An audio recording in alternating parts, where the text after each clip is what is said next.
Daughters of narcissistic mothers. Hey everybody, what's going on? It's Erica here again with yet again another video. Now I know I covered the whole narcissist mother, 3 chapters, but in this video I want to talk about the daughters of a narcissistic mother. The reason being is because 1, I'm a daughter, but I'm also a mother. 2, I think it's really important that especially men understand the different types of traits and what it can create when you have a narcissistic mother involved.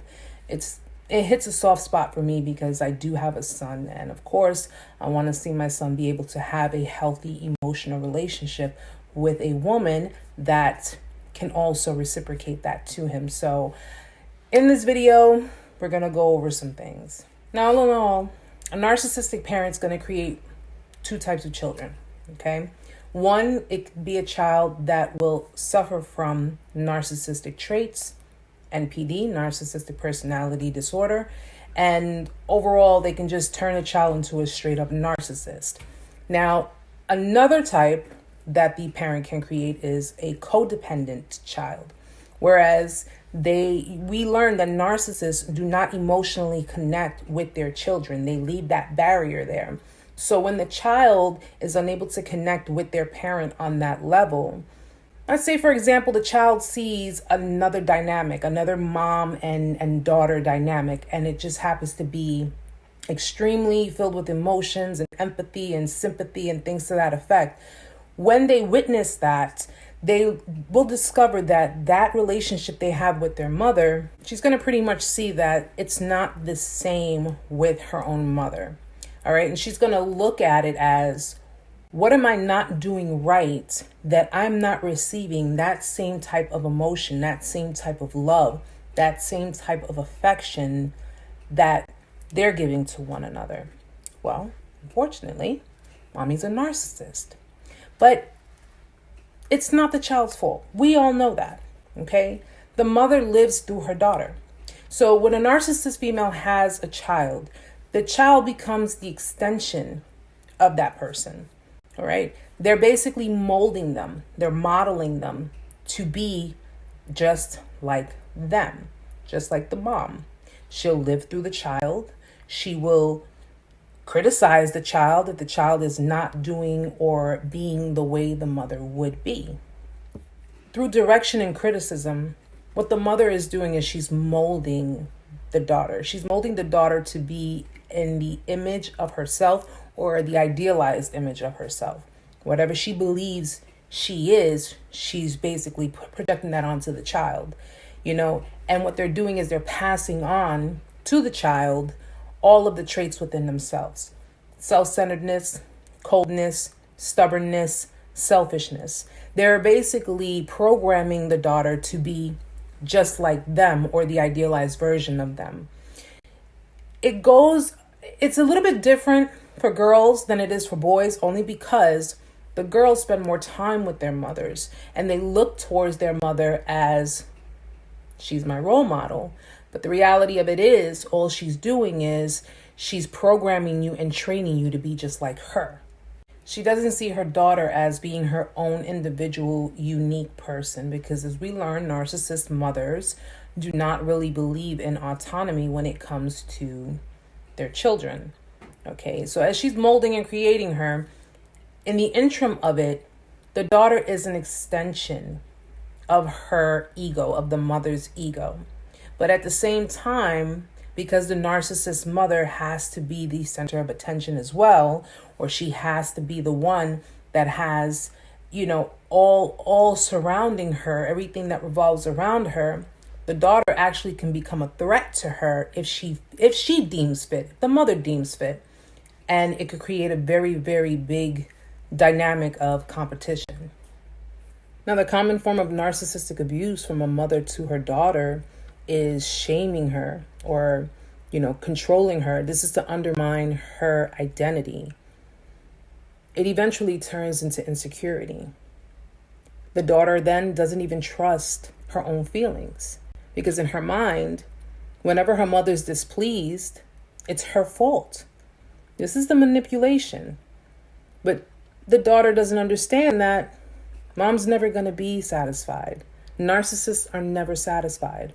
Okay, and in most cases of emotional and physical abuse, even husbands of narcissistic women, they're passive aggressive. So they're not even protecting their daughters from the maternal abuse. Now, some mothers lie or even hide their abuse, okay? And the daughter feels defenseless. She can't protect herself. She can't stand up for herself. And the pattern of love that a narcissistic mother has with her daughter is based on self-denial.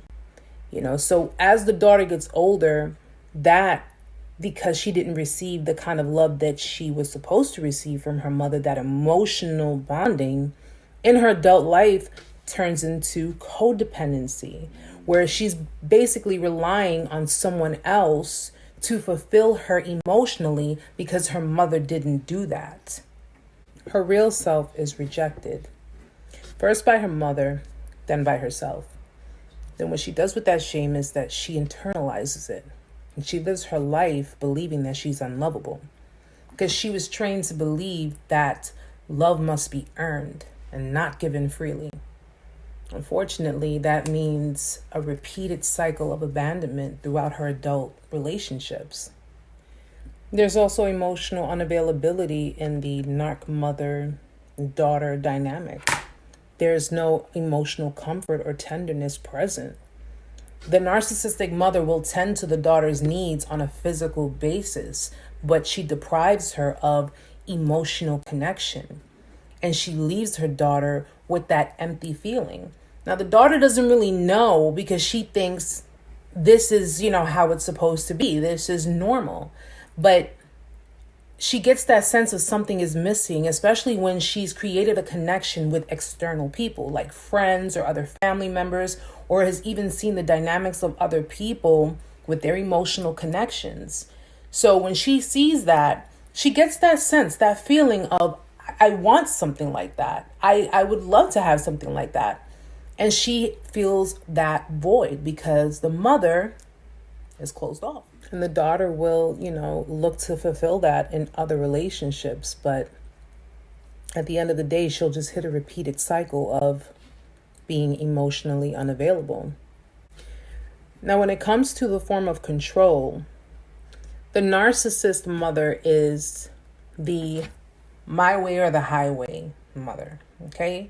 Everything goes the way she says, how she wants it done. She has to have control. She has to maintain control. The daughter does not have her own identity. She is not her own person. She is a possession of the mother, and she is to do what the mother says. She is to act how the mother says, and in some cases, even dress like the mother. Remember, the mother is living through the daughter, okay? She is the extension. The daughter is the extension of the mother. Now, in an attempt to undermine the daughter for, thinking for herself, the narcissist mother may criticize or forbid the daughter's likes or wants and cover it with, this is for your own good. We know that parents do things from their heart that is for our own good, because a sympathetic, empathetic, loving parent will do that, not a narcissistic parent. This is all just a cover up to cover up their manipulation and their control of the child. But the child can't outshine the mother, because if there's any chance of any kind of, attention or, revolvement around the child, the mother will be envious and see it as a form of competition.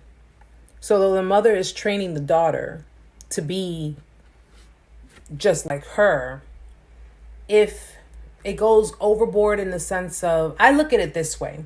If the mother loses just a little bit of herself by trying to manipulate her daughter, and she puts enough in her that her daughter actually does a better job at being, not mentally, but being the narcissistic mother in her image, she gets jealous. She looks at the daughter as a threat.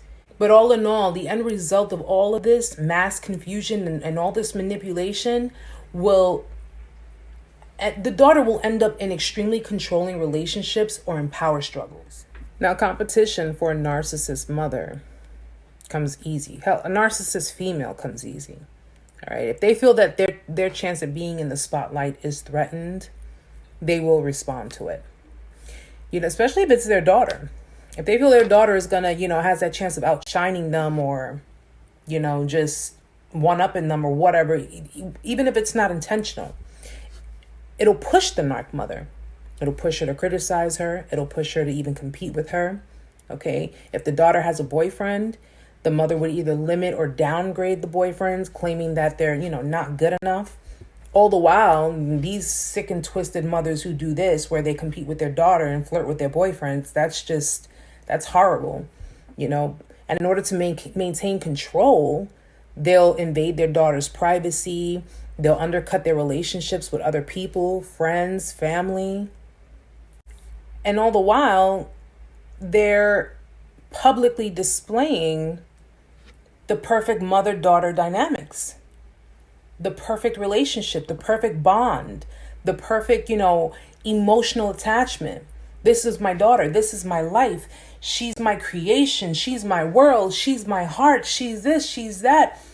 Creating all of this illusion, because that's exactly what it is. It's an illusion. A narcissist mother will display to the entire world, I love my daughter. We're so perfect. We're happy. My little mini me and all of this. And the reality of it is they are depriving their daughter of emotional connection, emotional bondage, any kind of attachment that revolves around empathy and sympathy and real genuine love, where people wouldn't even detect the abuse. Because if the daughter can't really detect it, she's thinking that the kind of relationship, the dynamics are normal. She's obviously not standing up for herself in that she feels something is missing, but she doesn't dare go to the narc mother and say anything about it because who knows? We learned about narcissistic rage. We learned about, lashing out, and you can't criticize a narcissist. You can't, say something's wrong or, there's something wrong with this or that. You can't do that. Okay. It's really, really sad. And, it's just not something that I, as a parent, would not want to put my child through. I couldn't put my child through that. Well, guys, I hope this piece was informative. So, especially for, like I said, for the men, if you're dealing with women that display certain things about themselves, understand something. A woman who suffers from codependency or emotional unavailability, or anybody for that matter, we all enter our adult relationships based on our parents, based on what they taught us, based on how they raised us, and I would just suggest that everybody look into things before they pass any judgment on anyone, and just really, people who want to change themselves or people who want to get help for themselves who are falling into patterns, listen, I commend you for that. And people who don't, they want to continue doing the same thing over and over again, thinking, well, this is just me. Accept me for who I am. I can't rock with that. I mean, that's my personal opinion. People don't want to admit they have a problem. People don't want to get help for it. They don't want to see the cycles and the patterns that they're in. Listen, you can lead a horse to water, but you can't make them drink, So it is what it is. We all choose to, who we want to deal with and who we don't want to deal with. And if people aren't willing to work on themselves and really, really try to go for a happier, healthier way of living, it's their prerogative. They got to do what they got to do. You got to do what you got to do. All right. So our next video will be sons of the narcissistic mother. So this should be just as interesting. I'll see you guys soon. To my next video. Namaste.